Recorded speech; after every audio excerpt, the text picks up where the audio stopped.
കേരളത്തെ ചില കാര്യങ്ങളിൽ മാതൃകയാക്കും എന്നാണ് അമേരിക്കൻ പ്രസിഡന്റ് സ്ഥാനത്തേക്കുള്ള തെരഞ്ഞെടുപ്പിലെ ഡെമോക്രാറ്റിക് പാർട്ടിയുടെ സ്ഥാനാർത്ഥി 2000 ആണ്ടിൽ അമേരിക്കയിൽ പ്രസംഗിച്ചത്.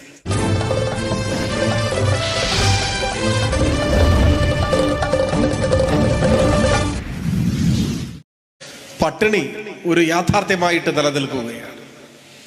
ഏറ്റവും ഒടുവിലത്തെ കണക്ക് പ്രകാരം ലോകത്തിലെ 125 രാജ്യങ്ങളിൽ ഗൗരവതരമായ പട്ടിണിയുണ്ട് എന്നാണ്. മനുഷ്യൻ വിശന്നു വലയുന്നു എന്നാണ്. അപ്പൊ ലോകത്തിലെ എല്ലാ മനുഷ്യർക്കും സുഖസമൃദ്ധിയോടെ ജീവിക്കാൻ കഴിയുന്ന, സമ്പൽ സമൃദ്ധമായ ജീവിതം നയിക്കാൻ കഴിയുന്ന വിഭവങ്ങൾ ഈ ലോകത്തിലുണ്ടെങ്കിലും ആ വിഭവങ്ങൾ, ആ സമ്പത്ത് വളരെ ചെറിയ ഒരു ന്യൂനപക്ഷത്തിന്റെ അധികാര ശക്തിയുള്ളവരുടെ കൈകളിൽ കേന്ദ്രീകരിക്കുന്നതിന്റെ ഭാഗമായി ഭൂരിപക്ഷം വരുന്ന ജനങ്ങളും ദാരിദ്ര്യത്തിലും പട്ടിണിയിലും അരാജകത്വത്തിലും കഴിയേണ്ടി വരുന്നു എന്നതാണ് വസ്തുത. ഈ പ്രശ്നമാണ് മുതലാളിത്തത്തിന്റെ അടിസ്ഥാന പ്രശ്നമായി എല്ലാവരും ചൂണ്ടിക്കാണിക്കുന്നത്. ആ മുതലാളിത്ത ജീർണതയുടെ, മുതലാളിത്ത ചൂഷണത്തിന്റെ അടിമസമാനമായ ജീവിതം മനുഷ്യർക്ക് സമ്മാനിച്ച ഹൃദയശൂന്യമായ ആ വ്യവസ്ഥയുടെ നേരെയുള്ള ഏറ്റവും സർഗാത്മകമായ ഒരു പ്രതിഷേധത്തിന്റെ ഭാഗമായി ഉയർന്നു വന്ന മാനവരാശിയുടെ സ്വപ്നമാണ് സോഷ്യലിസം. സത്യത്തിൽ സോഷ്യലിസം എന്നത് ഒരാശയം, ഒരു പ്രത്യയശാസ്ത്രം, ഒരു മുദ്രാവാക്യം എന്നെല്ലാം ഉള്ള നിലയിൽ വരുമ്പോൾ തന്നെ സോഷ്യലിസത്തിന്റെ ആദ്യത്തെ പിറവി ഒരുപക്ഷെ ഒരു സ്വപ്നം എന്ന നിലയിലാണ്. അടിച്ചമർത്തപ്പെട്ട, ദുരിതമനുഭവിക്കുന്ന, പട്ടിണി കിടക്കുന്ന മനുഷ്യന്റെ ജീവിതത്തിലെ ഏറ്റവും മനോജ്ഞമായ ഒരു സ്വപ്നം. ആ ദാരിദ്ര്യവും പട്ടിണിയുമെല്ലാം നിറഞ്ഞ കാലഘട്ടത്തിൽ മനുഷ്യന് കാണാൻ കഴിയുന്ന ഒരു സ്വപ്നം, അത് ഒരു കാലം വരും എന്ന സ്വപ്നമാണ്. ഇന്നത്തെ എല്ലാ കഷ്ടപ്പാടുകളുടെയും ദാരിദ്ര്യത്തിന്റെയും അനുഭവങ്ങൾക്കും മീതെ ഒരു നല്ല കാലം പുലരും എന്ന സ്വപ്നം. ആ കാലം പട്ടിണിയില്ലാത്ത, എല്ലാവർക്കും വിദ്യാഭ്യാസം കിട്ടുന്ന, എല്ലാവർക്കും തൊഴിൽ ചെയ്യാൻ അവസരം കിട്ടുന്ന, സമൃദ്ധമായി ജീവിക്കാൻ കഴിയുന്ന, എല്ലാ സുഖ സൗകര്യങ്ങളും മനുഷ്യർക്ക് പങ്കിട്ടെടുക്കാൻ കഴിയുന്ന ഈ ഭൂമിയിലെ സമ്പത്ത് ഏതാനും ചില കൈകളിൽ മാത്രം കേന്ദ്രീകരിക്കാത്ത, സ്വകാര്യ കുത്തക സ്വത്തുക്കളില്ലാത്ത, എല്ലാ മനുഷ്യരും തുല്യരാവുന്ന ഒരു കാലം, അതാണ് ആ സ്വപ്നം. ആ സ്വപ്നത്തിന് നൽകുന്ന പേരാണ് സോഷ്യലിസം. വളരെ ലളിതമായി പറഞ്ഞു, ഞാൻ ശാസ്ത്രീയമായ നിർവചനങ്ങളുടെ വിശകലനങ്ങളിലേക്കൊന്നും പോകുന്നില്ല. സാധാരണഗതിയിൽ പലരും സോഷ്യലിസത്തെ വിശദീകരിക്കാറുണ്ട്, അത് സാമൂഹ്യ സാമ്പത്തിക സമത്വമാണ്. അങ്ങനെയൊക്കെ ലളിതമായി നമുക്ക് പറയാൻ കഴിയും. ഒറ്റ വാക്കിൽ പറഞ്ഞാൽ പട്ടിണിയും ദാരിദ്ര്യവും ഒന്നുമില്ലാത്ത, എല്ലാവർക്കും ആഹ്ലാദകരമായ ജീവിതം നയിക്കാൻ കഴിയുന്ന, അന്തസ്സുറ്റ ജീവിതം നയിക്കാൻ കഴിയുന്ന ഒരു സാമൂഹ്യ വ്യവസ്ഥ എന്ന് തന്നെയാണ് അർത്ഥം. എന്തുകൊണ്ടാണ് മുതലാളിത്തത്തിന് ഇത് സാധ്യമല്ലാത്തത്? മുതലാളിത്തം എത്ര വളർന്നു വികസിച്ചാലും എല്ലാവരോടും നീതി ചെയ്യാൻ സാധിക്കില്ല എന്ന് പറയാറുണ്ട്. അതൊറ്റ വാക്കിലുള്ള ഒരു പ്രയോഗമാണ്. ഇപ്പൊ അമേരിക്കയാണ് ലോകത്തിലെ മുതലാളിത്ത രാഷ്ട്രങ്ങളിൽ ഏറ്റവും വളർന്നു വികസിച്ച രാജ്യം എന്ന നിലയിൽ ചൂണ്ടിക്കാണിക്കപ്പെടുന്നത്. ലോക മുതലാളിത്തത്തിന്റെ കളിത്തൊട്ടിൽ എന്നറിയപ്പെടുന്ന അമേരിക്ക, ലോകത്തിലെ ഏറ്റവും വലിയ സുഖ സൗകര്യങ്ങളുടെ, ആഡംബരങ്ങളുടെ അവസാന വാക്കായ അമേരിക്ക, അമേരിക്കയേക്കാൾ വളർന്നു വികസിച്ച് പന്തലിച്ച ആഡംബരങ്ങളും സുഖ സൗകര്യങ്ങളും എല്ലാമുള്ള മുതലാളിത്തത്തിന്റെ മറ്റൊരു പറുദീസ നമുക്ക് കാണാൻ പറ്റില്ല. അതാണ് അമേരിക്ക. പക്ഷേ അമേരിക്കയിൽ 10-25 വർഷം മുൻപ് നടന്ന പ്രസിഡന്റ് തെരഞ്ഞെടുപ്പിൽ, ഇപ്പോൾ ഒരു പ്രസിഡന്റ് തെരഞ്ഞെടുപ്പ് കഴിഞ്ഞിട്ട് ഇന്ന് പുതിയ പ്രസിഡന്റ് ചുമതല ഏൽക്കുകയാണ്. 25 വർഷങ്ങൾക്ക് മുൻപ് അമേരിക്കൻ പ്രസിഡന്റ് തെരഞ്ഞെടുപ്പിൽ ഡെമോക്രാറ്റിക് പാർട്ടിയുടെ സ്ഥാനാർത്ഥിയായി മത്സരിച്ച അൽഗോർ, ആൽബർട്ട് അർണോൾഡ് അൽഗോർ എന്നാണ് അദ്ദേഹത്തിന്റെ മുഴുവൻ പേര്. അദ്ദേഹം തന്റെ ഒരു തിരഞ്ഞെടുപ്പ് റാലിയിൽ പ്രസംഗിക്കവേ പ്രസിഡന്റ് സ്ഥാനത്തേക്ക് തെരഞ്ഞെടുക്കപ്പെട്ടാൽ അമേരിക്കയിൽ വരുത്താൻ പോകുന്ന ചില പരിഷ്കാരങ്ങളെ കുറിച്ച് സംസാരിക്കുകയുണ്ടായി. അദ്ദേഹം ആ പരിഷ്കാരങ്ങൾക്ക് മാതൃകയായി ചൂണ്ടിക്കാണിച്ചത് ഒരുപക്ഷെ അവിശ്വസനീയമായിരിക്കാം, നമ്മുടെ നാടിനെ, കേരളത്തെ ചില കാര്യങ്ങളിൽ മാതൃകയാക്കും എന്നാണ് അമേരിക്കൻ പ്രസിഡന്റ് സ്ഥാനത്തേക്കുള്ള തെരഞ്ഞെടുപ്പിലെ ഡെമോക്രാറ്റിക് പാർട്ടിയുടെ സ്ഥാനാർത്ഥി 2000 ആണ്ടിൽ അമേരിക്കയിൽ പ്രസംഗിച്ചത്. ഇത് വലിയ ചർച്ചകൾക്ക് വഴിവെച്ചു. അമേരിക്ക എന്ന രാജ്യത്തിന് ഒരു ദരിദ്ര 3-ാം ലോക രാജ്യമായ ഇന്ത്യയിലെ ഒരു ചെറിയ പ്രദേശത്ത് നിന്ന് എന്താണ് പഠിക്കാനുള്ളത്, എന്താണ് പകർത്താനുള്ളത് എന്ന് അവിടുത്തെ പത്രപ്രവർത്തകരും ബുദ്ധിജീവികളുമെല്ലാം വളരെ താല്പര്യപൂർവ്വം ചർച്ച ചെയ്യുകയുണ്ടായി. യൂറോപ്പിലെ പത്രമാധ്യമങ്ങളാകെ കേരളത്തെക്കുറിച്ച്, കേരളത്തിന്റെ സവിശേഷതകളെ കുറിച്ച് അക്കാലത്ത് ലേഖനങ്ങൾ എഴുതുകയുണ്ടായി. അപ്പോഴാണ് നമ്മളും തിരിച്ചറിഞ്ഞത്, ലോകത്തെ നയിക്കുന്നുവെന്ന് അവകാശപ്പെടുന്ന അമേരിക്കയേക്കാൾ ചില രംഗങ്ങളിൽ നമ്മൾ മുന്നിലാണ് എന്ന്. ഏതാണ് ആ രംഗങ്ങൾ? ഒന്ന്, വിദ്യാഭ്യാസം. അപ്പൊ ചിലർക്ക് പെട്ടെന്ന് ബോധ്യപ്പെടില്ല, സംശയം തോന്നും. സംശയിക്കണ്ട. കേരളത്തിലുള്ളതിനേക്കാൾ അതിപ്രശസ്തമായ, ലോകപ്രശസ്തമായ സർവകലാശാലകൾ, ഉന്നത വിദ്യാഭ്യാസ സ്ഥാപനങ്ങൾ അമേരിക്കയിലുണ്ട്. ആ കാര്യത്തിൽ തർക്കമില്ല.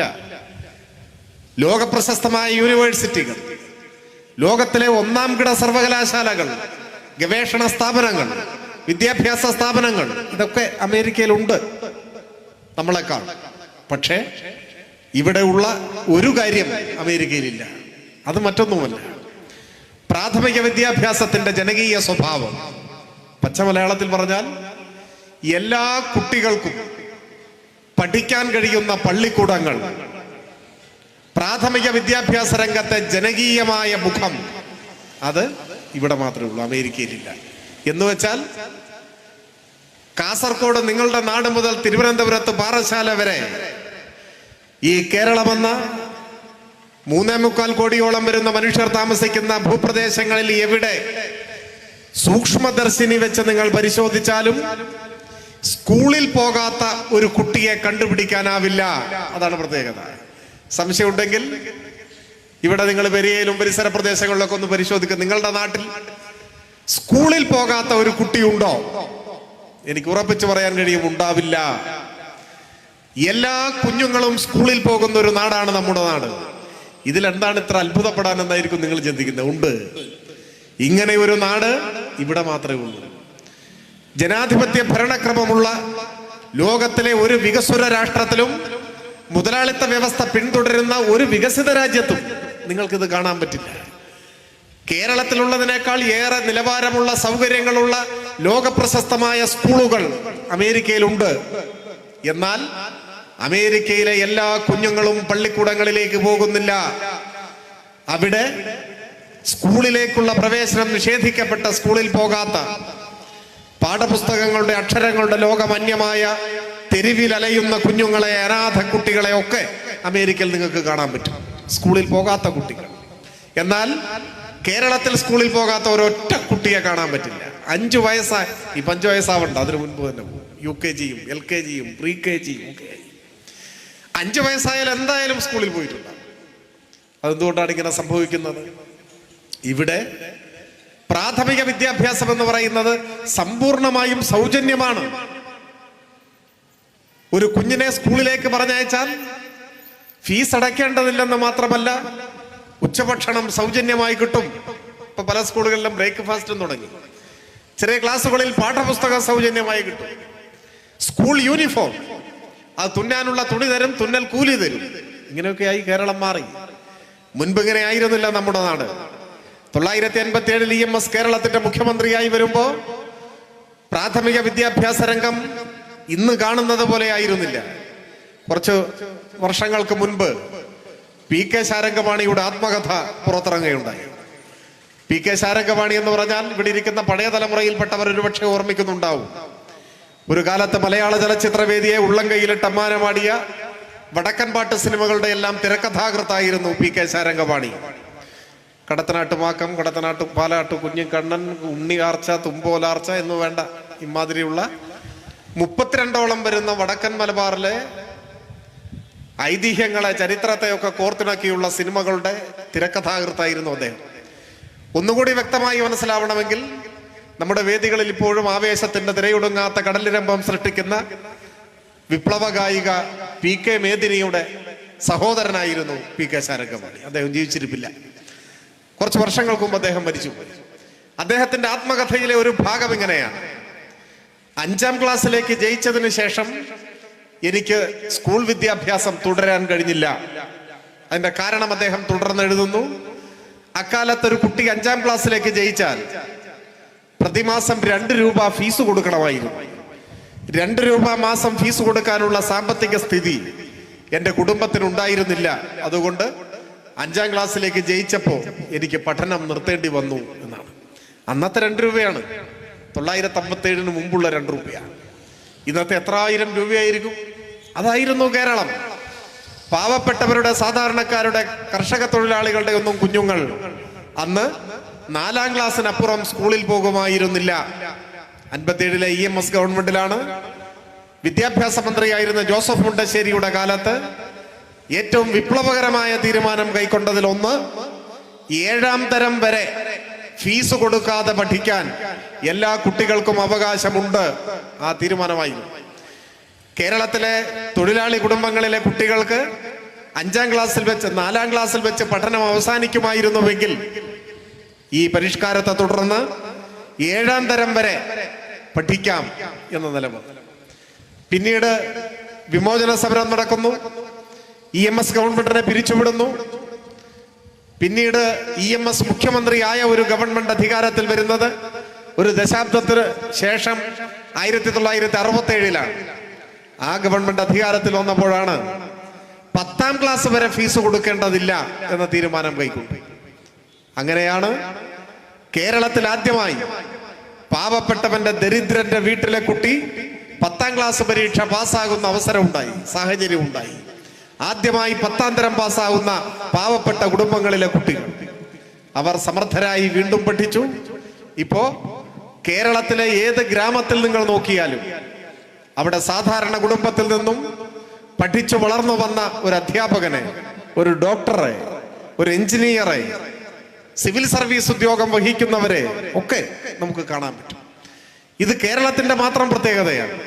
ഞാനിപ്പോ കുറച്ച് കൂടുതൽ കേരളത്തെ കുറിച്ച് പറഞ്ഞു വന്നത് കേരളത്തിന്റെ ജനകീയ വിദ്യാഭ്യാസം കേരളീയ സമൂഹത്തെ വളരെ മുൻപോട്ട് നയിച്ചു എന്നതിന് നമ്മുടെ മുൻപിൽ ഒരുപാട് ഉദാഹരണങ്ങളുണ്ട്, തെളിവുകളുണ്ട്. എന്നാൽ അമേരിക്കയിൽ ഇപ്പോഴും എല്ലാ കുട്ടികളെയും ഉൾക്കൊള്ളാൻ കഴിയും വിധം അവരുടെ സ്കൂൾ വിദ്യാഭ്യാസ രംഗം വളർന്നിട്ടില്ല. അവിടെ ലോകത്തിലെ ഏറ്റവും മികച്ച വിദ്യാഭ്യാസം ലഭിക്കുമെങ്കിലും ആ വിദ്യാഭ്യാസ മേഖലയ്ക്ക് ഉൾക്കൊള്ളാനാവാത്ത, ആ വിദ്യാഭ്യാസ രംഗത്തേക്ക് പ്രവേശനം കിട്ടാത്ത ഏറ്റവും ദരിദ്രരായ കുടുംബങ്ങളിലെ കുഞ്ഞുങ്ങൾ അവിടെ തെരുവിൽ അലയുന്നുണ്ട് എന്നതാണ് വസ്തുത. അപ്പൊ നിങ്ങൾ കരുതും അമേരിക്കയിൽ ദരിദ്രരോ? പട്ടിണി പാവങ്ങളായ മനുഷ്യർ അമേരിക്കയിലുണ്ട്. തെരുവിൽ ഭിക്ഷയെടുത്ത് ജീവിക്കുന്നവർ അമേരിക്കയിലുണ്ട്. ലോകത്തിലെ ഏറ്റവും വലിയ കോടീശ്വരന്മാരും അവിടെയുണ്ട്. ഇതാണ് മുതലാളിത്തത്തിന്റെ പ്രത്യേകത. ആരോഗ്യ പരിപാലനം കേരളത്തിൽ പ്രൈമറി ഹെൽത്ത് സെന്ററുകൾ, ഫാമിലി ഹെൽത്ത് സെന്ററുകൾ, കമ്മ്യൂണിറ്റി ഹെൽത്ത് സെന്ററുകൾ, താലൂക്ക് ഹോസ്പിറ്റലുകൾ, ജില്ലാ ആശുപത്രികൾ, ജനറൽ ആശുപത്രി, മെഡിക്കൽ കോളേജ്, ഒരു ശൃംഖല. സൗജന്യമായ ചികിത്സ. ഇപ്പൊ താലൂക്ക് ആശുപത്രിയിൽ വരെ ഡയാലിസിസ് സെന്ററുകൾ ആരംഭിക്കുന്ന കാലമാണ്.